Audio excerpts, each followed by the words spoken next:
అందరికీ నమస్కారం. రాజకీయాల్లో ఎప్పుడు ఎవరు ఏ పార్టీలో ఉంటారో చెప్పలేని పరిస్థితి. తాజాగా కూడా పిఠాపురం రాజకీయాలు దానికి వేదికగా కూడా వస్తూ ఉన్నాయి. వర్మ వైసీపీ వైపు చూస్తున్నారా? అక్కడ జరుగుతున్నటువంటి పరిణామాలు ఏంది? రాబోయే రోజుల్లో తెలుగుదేశం పార్టీ వర్మకు టికెట్ కేటాయించేటువంటి పరిస్థితులు లేవు. వర్మను ఇప్పటికిప్పుడు అక్కడ ఉన్నటువంటి పరిస్థితుల దృష్ట్యా కూడా సైలెంట్ మోడ్లోకి వర్మను తీసుకెళ్లే రాజకీయ కుట్ర జరుగుతుందని అక్కడ తెర మీదకి వస్తున్నటువంటి అంశం. వర్మ పిఠాపురంలో లోకల్ లీడరు అయితే 2024లో అక్కడ కూటమి భాగస్వామ్యంలో భాగంగా ఆ టికెట్ పవన్ కళ్యాణ్ గారికి ఇవ్వడం జరిగింది. వర్మ కూడా పవన్ కళ్యాణ్ గారి గెలుపులో కృషి చేశారు. 70,000 పై మెజార్టీతో కూడా పవన్ కళ్యాణ్ గారు పిఠాపురం ఎమ్మెల్యేగా గెలవడం జరిగింది. ఎమ్మెల్యేగా గెలిచారు. పవన్ కళ్యాణ్ గారు కొన్ని కార్యక్రమాల్లో పిఠాపురంలో బిజీగా అప్పుడప్పుడు వచ్చి అక్కడ ప్రజల సమస్యలు, అదేవిధంగా అక్కడ ఉన్నటువంటి జనసేన పార్టీ నాయకులు కార్యకర్తలతోటి ఇంటరాక్ట్ అయ్యే కార్యక్రమాలు పెట్టినా కూడా మరి పిఠాపురంలో వర్మ తనకంటూ ఒక స్ట్రాటజీతో ముందుకెళ్తున్నటువంటి పరిస్థితి. ఫస్ట్ 1 year వరకు కూడా అటు జనసేనకు కానీ ఇటు వర్మకు కానీ ఒకరి మీద ఒకరికి కూడా విభేదాలు రాకుండా జరిగినటువంటి పరిస్థితి. తాజాగా వర్మకు నామినేటెడ్ పదవి వస్తుంది, ఎమ్మెల్సీ వస్తుందని పుకార్లు షికారులు చేసిన వేళ అధిష్టానం ఏ పదవి రాకుండా వర్మను సైలెంట్ మోడ్లోకి తీసుకెళ్లడంతో ఒకసారిగా కూడా పిఠాపురంలో రాజకీయాలు బగ్గుమనేలాగా వర్మ మరి అక్కడ వాయిస్ వినిపించినటువంటి పరిస్థితులు. చంద్రబాబు నాయుడు గారిని గతంలో వర్మ కలిసినప్పుడు కూడా చంద్రబాబు నాయుడు గారు భరోసా ఇవ్వటం రాజకీయంగా చర్చ నడిచిందని చెప్పుకోవచ్చు. పవన్ కళ్యాణ్ గారు అటువైపు యాక్టివ్గా ఉండటం వల్ల వర్మ యాక్టివ్ కాలేకపోతున్నారా? వర్మ రాజకీయంగా ముందుకెళ్లాలంటే కూటమిలో నామినేటెడ్ పదవి కానీ ఎమ్మెల్సీ కానీ ఇస్తేనే అది వర్మకు మేలు చేకూర్చే అంశం. అయితే తాజాగా వర్మకు అధిక ప్రయారిటీ ఇస్తూ కూడా కాకినాడలో ఒక ప్రభుత్వ భూమిని కూడా వర్మకు సెటిల్మెంట్ చేసేటువంటి ప్రక్రియ మొదలైంది. సో దీన్ని జనసేన పార్టీ అడ్డుకుంటుంది. ఇక్కడ జనసేన పార్టీలో కూడా గతంలో వైసీపీలో పనిచేసినటువంటి పెన్నిన దొరబాబు ఎప్పుడైతే జనసేన పార్టీలో చేరి అక్కడ జనసేన పార్టీ ఇన్ఛార్జిగా పవన్ కళ్యాణ్ గారు ఆయన నియమించడంతో వర్మ వర్సెస్ దొరబాబు మధ్య జరుగుతున్నటువంటి అంశం. దొరబాబు చెప్పేది ఏంటంటే పిఠాపురం నియోజకవర్గాన్ని పవన్ కళ్యాణ్ గారు ప్రత్యేకంగా అభివృద్ధి చేస్తూ ఉంటే వర్మ దాన్ని ఓర్చుకోలేక చీటికి మాటికి అడ్డుపడుతున్నారు. వర్మకు నియోజకవర్గం అభివృద్ధి చెందటం ఇష్టం లేదని దొరబాబు అక్కడ చెప్పేటువంటి అంశం.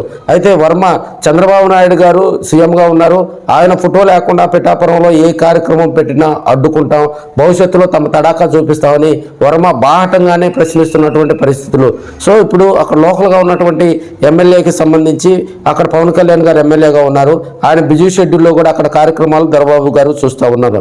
అయితే ఇక్కడ కూటమిపై అక్కడ జనసేన కూటమిలో ఉన్నటువంటి జనసేన తెలుగుదేశం పార్టీని అక్కడ అనగదొక్కే ప్రయత్నాలు చేస్తున్నారని వర్మ మొదటి నుంచి కూడా ఆరోపిస్తున్నటువంటి అంశం.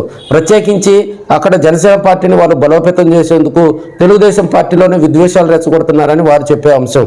అదేవిధంగా దొరబాబు ఎప్పుడైతే రాజకీయ ఆరంగరేటం చేశారో అప్పటి నుంచి అప్పుడు 2024 ఎన్నికల్లో పవన్ కళ్యాణ్ గారు గెలుపుకు పనిచేసినటువంటి జనసేన పార్టీ నాయకులు కార్యకర్తలను అక్కడ దొరబాబు అనగదొక్కుతున్నారు. వారే వచ్చి తమ వద్దకు తమ గోడు వెళ్ళబోసుకుంటున్నారని మరి వర్మ చెప్పేటువంటి అంశం.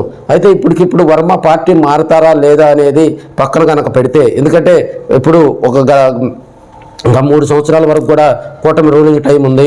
ఇప్పుడు వర్మ వైసీపీలో కనుక వస్తే చాలా ఇబ్బందికర పరిస్థితులు వస్తాయి. ఎందుకంటే రాజకీయంగా అతను సిట్రైట్ అయ్యే టైంలో కూడా ఇప్పటికిప్పుడు వైసీపీలో కనుక వస్తే రాజకీయ భవిష్యత్తు ఉండదని కొంతమంది చెప్తున్నటువంటి అంశం. ప్రస్తుతం అక్కడ వైసీపీ ఇన్ఛార్జిగా వంగా గీత అడపదడప కార్యక్రమాల్లో ఉండటం, ఆమె కాపు కమ్యూనిటీ కావటం, అదేవిధంగా మరి దొరబాబు కానీ అటు పక్క చూసినట్టయితే పవన్ కళ్యాణ్ గారికి మరి కొంత సపోర్ట్గా కూడా కొంత వైసీపీ నుంచి ఇస్తున్నటువంటి పవనాలు. సో ఇప్పుడు ఉన్నటువంటి పరిస్థితిలో వంగా గీత సైలెంట్ మోడ్లోకి వెళ్ళటం కూడా రాజకీయంగా చర్చ నడుస్తున్నటువంటి పరిస్థితుల్లో పవన్ కళ్యాణ్ గారిని అక్కడ ధీటుగా ఎదుర్కొనేటువంటి లీడర్ కోసం కూడా వైసీపీ అన్వేషిస్తున్న వేళ ఇక్కడ మరి వర్మకు అక్కడ తెలుగుదేశం పార్టీలో యాక్టివ్ రోల్ పోషిస్తున్నా కూడా, ఎందుకంటే వర్మ 2014లో అక్కడ ఇండిపెండెంట్గా పోటీ చేసి గెలుపొందడం జరిగింది.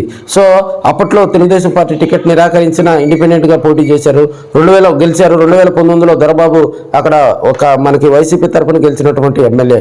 సో రాజకీయంగా వర్మకు అక్కడ తనకంటూ ఒక స్ట్రాటజీ ఉంది, తన వర్గంగా చెప్పుకునేటువంటి ఫ్యాన్స్ ఉన్నారు. వర్మ రేపు ఇండిపెండెంట్గా వేసిన ఆశ్చర్యపోవాల్సిన పని లేదని రాజకీయ విశ్లేషకులు చెప్తున్నటువంటి అంశం. అయితే ఇక్కడ తాజాగా కూడా వర్మకు కొంతమంది వైసీపీ నేతలు టచ్లో ఉన్నారు. రాబోయే రోజుల్లో రాజకీయంగా మంచి భవిష్యత్తు ఉంటుంది. ఇప్పుడు ఉన్నటువంటి ప్రజలు కూడా వైసీపీ వైపు చూస్తున్నారు.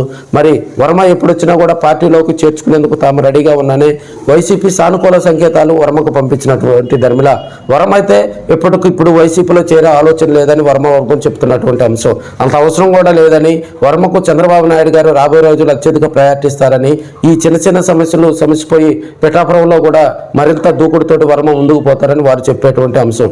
ఏదేమైనా పిఠాపురం రాజకీయాలు ఆంధ్రప్రదేశ్ రాష్ట్రంలో దొరబాబు వర్మ మధ్య జరిగినటువంటి సంభాషణలో, అక్కడ పడా కార్యాలయంలో జరిగినటువంటి గొడవలతో రాష్ట్రం మొత్తం అట్టుడికిపోతుందని కూడా చెప్పుకోవచ్చు. ఏదైనా కూటమికి బేటలు పడేది పిఠాపురం నియోజకవర్గం నుంచి అనేది కూడా రాజకీయంగా రాష్ట్ర వ్యాప్తంగా చర్చ నడుస్తుందని మనం చెప్పుకోవచ్చు. ఎందుకంటే అటు వర్మ ఉన్నాడు, ఇటు దొరబాబు ఉన్నాడు, మధ్యలో పవన్ కళ్యాణ్ గారు, చంద్రబాబు నాయుడు గారు ఉన్నారు.